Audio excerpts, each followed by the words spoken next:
আল্লাহ পাক ডেকে বলেন, আরে পয়গম্বর মুসা, তুই কি কোনো কিছু আমার কাছে বলস নাকি তুই বল।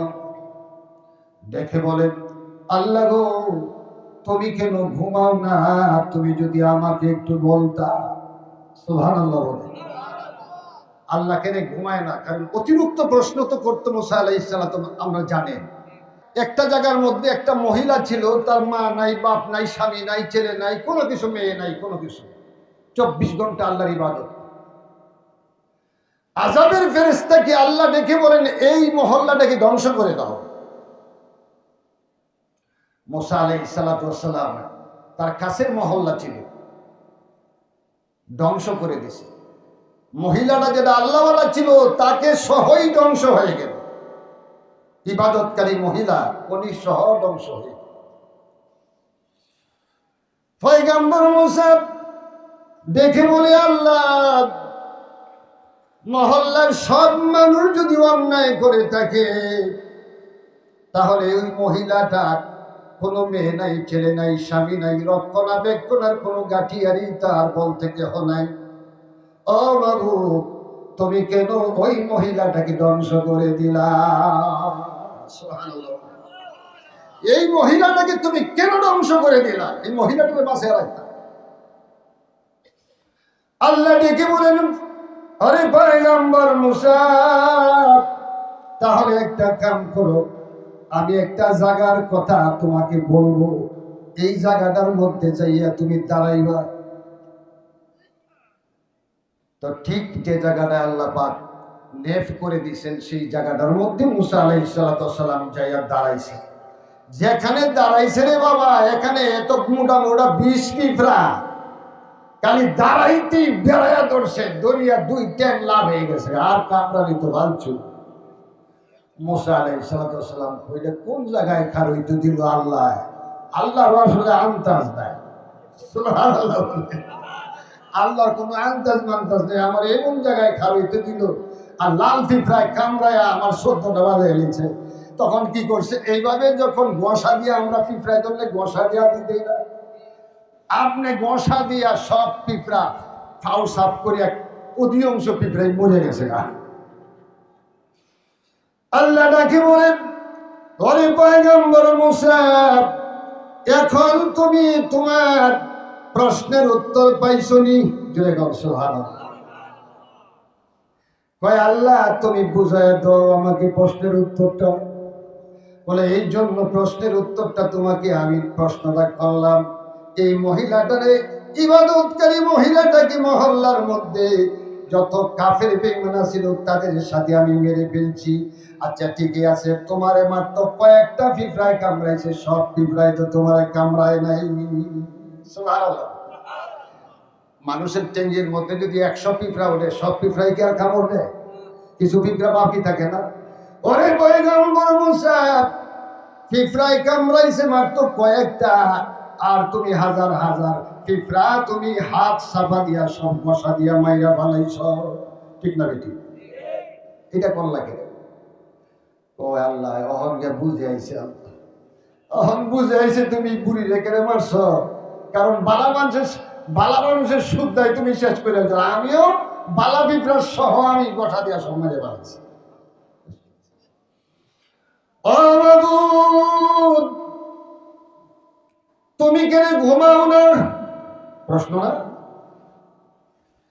আল্লাহ ডেকে বলেন, ও পয়গম্বর, এই জন্য আমি ঘুমাই না। আল্লাযী খালাকা সাবআ সামাওয়াতি তিবাকা। সুবহানাল্লাহ বলেন। আল্লাযী খালাকা সাবআ সামাওয়াতি তিবাকা। আমাদের মাথার উপরে আসমান কয়টা? কয়টা? আমাদের মাথার উপরে আসমান 7টা। কয়টা? 7টা। কুটি লাগাইছে কোন আন্দা? ভালো লাগাইছে আল্লাহ। বেগাইরি আমাদিন তারাউনাহা, আসমানের কোন জায়গায় আল্লাহর কুটি দেওয়া ঠিকা দেওয়ার প্রয়োজন হয় না। সুবহানাল্লাহ বলে। আসমান বানাইছে আল্লাহ ৭টা। প্রথম আকাশটা আল্লাহ কাছের দ্বারাই তৈরি করেছেন, দ্বিতীয় আকাশটা আরেকটা পদার্থ দিয়া সৃষ্টি করেছেন, এভাবে ৩, ৪, ৫। আল্লাহ পাক পঞ্চম আকাশ কাঠি স্বর্ণ দিয়া তৈরি করেছেন। সুবহানাল্লাহ। কি দিয়া তৈরি করেছেন? কাঠি স্বর্ণ দিয়া তৈরি করেছেন। ষষ্ঠ আকাশ আল্লাহ কাঠি রূপা দিয়া তৈরি করেছেন। এখন ভাইরা আমার, সপ্তম আকাশ আল্লাহ রাব্বুল আলামিন কি দিয়া তৈরি করেছেন? মিনাল মারমানাতিল বাইদা, মরমর পাথরের দ্বারা আল্লাহ রাব্বুল আলামিন সপ্তম আকাশ তৈরি করেছেন। এই সপ্তম আকাশ স্বর্ণের চেয়েও দামি পদার্থ। জুড়ে করুন সুবহানাল্লাহ। বর্তমান যুগে যদি ১ তোলা স্বর্ণ থাকে, আরেক তোলা থাকে খাইট, ঠিক না? খাইট। আল্লাহ কয় খাইটের প্রয়োজন হয় না। এখন বলেন মায়ের আমার, জমিন থেকে প্রথম আকাশের দূরত্ব কত বলতে পারেন? ৭০,০০০ বছরের রাস্তা। প্রথম আকাশ থেকে, প্রথম দুনিয়া থেকে প্রথম আকাশের দূরত্ব ৭০,০০০ বছরের রাস্তা। এইভাবে এখন বলতে পারেন হুজুর আকাশটা কতটুকু মোটা? আকাশটা কি আল্লাহ পাক কাপড় দিয়া ছায়া দিয়েছে? জোরে বলেন, কথা বুঝেন, আমি সবক দিতেছি। আকাশটি কিভাবে আছে এটা তো বুঝতেই গো আপনাদের। খালি তো আকাশের তলে তাহেন মিয়া, একটু আন্দাজ করেন না। দেখেন আকাশটি আল্লাহ বানাইছে কিভাবে, বুঝার দরকার আছে না? সব রিসার্চ করার দরকার আছে। তখন যদি জমিন থেকে প্রথম আকাশের দূরত্ব যদি থাকে ৭০,০০০ বছরের রাস্তা, তে প্রথম আকাশটা আল্লাহ কাছের দ্বারাই তৈরি করেছেন। এই মোটাটাও আরো ৭০,০০০ বছরের রাস্তা। সুবহানাল্লাহ বলে। একটা জিনিস মোটা মোটা মোটা বুঝেন তো, দৈর্ঘ্যগ্রস্ত, ঠিক না? দুইটা আছে, একটা হলো মোটা আর একটা হলো লম্বা। তাহলে এটা ফুর কত? ফুর মোটা কত? ৭০,০০০ বছরের রাস্তা। প্রত্যেকটা আকাশেই ৭০,০০০ বছরের মোটা, কত মোটা মোটা করে আল্লাহ পাক এইভাবে বানাইছে। এখন কাঠি স্বর্ণ দিয়া পঞ্চম আকাশ তৈরি করেছে, ষষ্ঠ আকাশ মরমর পাথরের দ্বারাই তৈরি করেছে।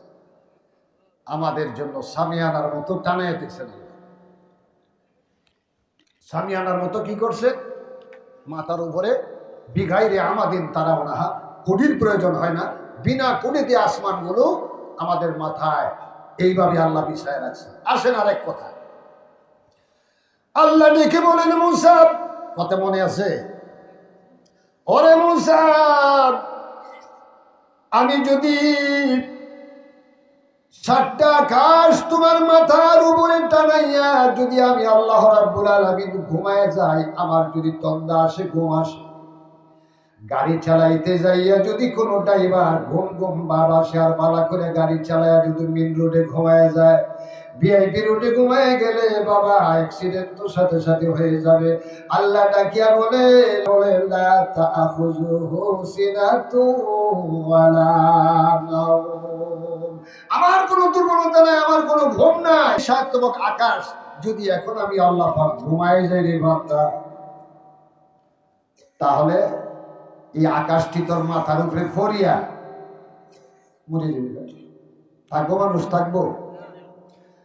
হযরতে মুসা আলাইহিস সালাম ডাকিয়া বলেন, আল্লাহ তবু তুমি কও, তুমি কেড়ে ঘুমাও না। সুবহানাল্লাহ বলে। তুমি কেড়ে ঘুমাও না? একদিন আল্লাহরে কইতেছে, আল্লাহ তুমি যদি মুসা হইতা আর আমি যদি আল্লাহ হইতাম, আল্লাহ কেমন হইতো? বলে এটা কি সম্ভব? তুই আল্লাহ হইতে আর আমি মুসা হইতাম, এটা কি সম্ভব? এমন ধরনের প্রশ্ন করতেন হযরতে মুসা আলাইহিস সালাম। এমনি অবস্থায় আল্লাহ তবু তুমি কও, তুমি কেন ঘুমাও না?